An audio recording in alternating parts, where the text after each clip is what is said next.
Demonstrasi konstekstual Modul 1.1 Filosofis Pendidikan menurut Ki Hajar Dewantara. Saya Yulis Trianingsih dari SD Negeri 2 Ngawonggo, Kecamatan Tajinan, Kabupaten Malang, calon guru penggerak Angkatan 5. Filosofis pendidikan menurut Ki Hajar Dewantara. Pendidikan bertujuan untuk menuntun segala kodrat yang ada pada anak-anak agar mereka dapat mencapai keselamatan dan kebahagiaan yang setinggi-tingginya sebagai manusia maupun anggota masyarakat. Pendidik hanya dapat menuntun tumbuh atau hidupnya kekuatan kodrat yang ada pada anak-anak agar dapat memperbaiki lakunya, bukan dasarnya hidup dan tumbuhnya kekuatan kodrat. Dasar-dasar pendidikan menurut Ki Hajar Dewantara. Yang pertama, menuntun. Dalam menuntun laku dan pertumbuhan kodrat anak, pendidik diibaratkan sebagai seorang petani atau tukang kebun. Anak-anak seperti bulir-bulir jagung yang ditanam. Kita tidak dapat memilih biji mana yang baik dan biji mana yang buruk. Yang perlu diperhatikan adalah bagaimana kita melayani sesuai dengan kodrat anak. Yang kedua adalah kodrat alam dan kodrat zaman. Kodrat alam yang berkaitan dengan sifat dan bentuk lingkungan di mana anak berada, sedangkan kodrat zaman berkaitan dengan isi dan irama. Maka pendidikan harus didasarkan atas kodrat alam dan kodrat zaman. Pendidikan berpusat pada anak. Pendidikan diharapkan bebas dalam segala ikatan dengan suci hati, mendekati sang anak bukan untuk meminta sesuatu hak, melainkan untuk berhamba pada sang anak. Akan tetapi, bukan memberikan kebebasan secara mutlak, melainkan bebas tanpa meninggalkan aturan. Yang keempat adalah budi pekerti. Budi pekerti merupakan keselarasan atau keseimbangan hidup antara cipta, rasa, karsa, dan karya. Kebebasan hidup anak dilatih melalui pemahaman kesadaran diri yang baik tentang kekuatan dirinya, kemudian dilatih mengelola diri agar mampu memiliki kesadaran sosial bahwa ia tidak hidup sendiri dalam relasi sosialnya, sehingga ketika membuat sebuah keputusan yang bertanggung jawab dalam kemerdekaan dirinya dan kemerdekaan orang lain. Budi pekerti melatih anak untuk memiliki kesadaran diri yang utuh untuk menjadi dirinya dan kemerdekaan orang lain. Yang menjadi fokus saya kali ini adalah merdeka belajar.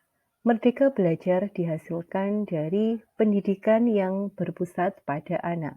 Dengan tujuan pendidikan yang menuntun artinya, sebagai seorang pendidik harus bisa melayani segala bentuk kebutuhan metode belajar peserta didik yang berbeda-beda.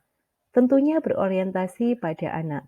Kita harus bisa memberikan kebebasan kepada peserta didik untuk mengembangkan ide, berpikir kreatif, mengembangkan bakat minat peserta didik yang disebut dengan merdeka belajar. Tapi kebebasan itu bukan berarti kebebasan yang mutlak. Perlu tuntunan dan arahan dari guru agar peserta didik tidak kehilangan arah dan membahayakan dirinya. Mengapa merdeka belajar? Karena peserta didik wajib memperoleh pendidikan yang bebas tanpa paksaan dari orang lain.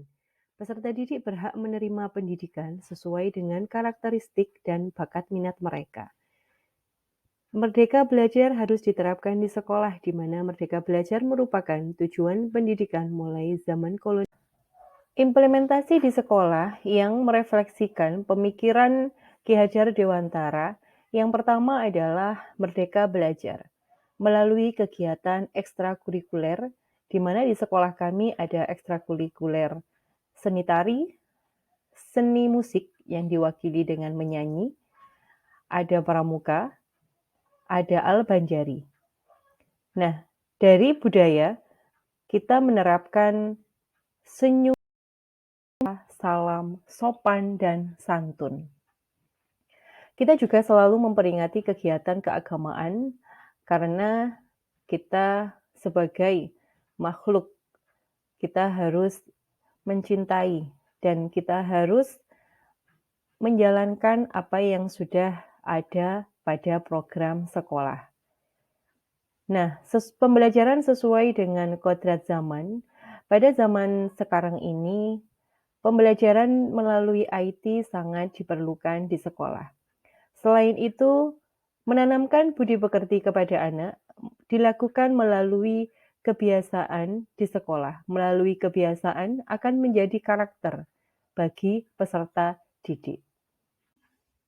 Tantangan dalam menerapkan Merdeka Belajar di antaranya adalah keberagaman peserta didik, di mana kita sebagai guru harus mengarahkan setiap anak dengan perbedaan, perbedaan karakteristik anak, perkembangan anak, maupun bakat dan minat anak.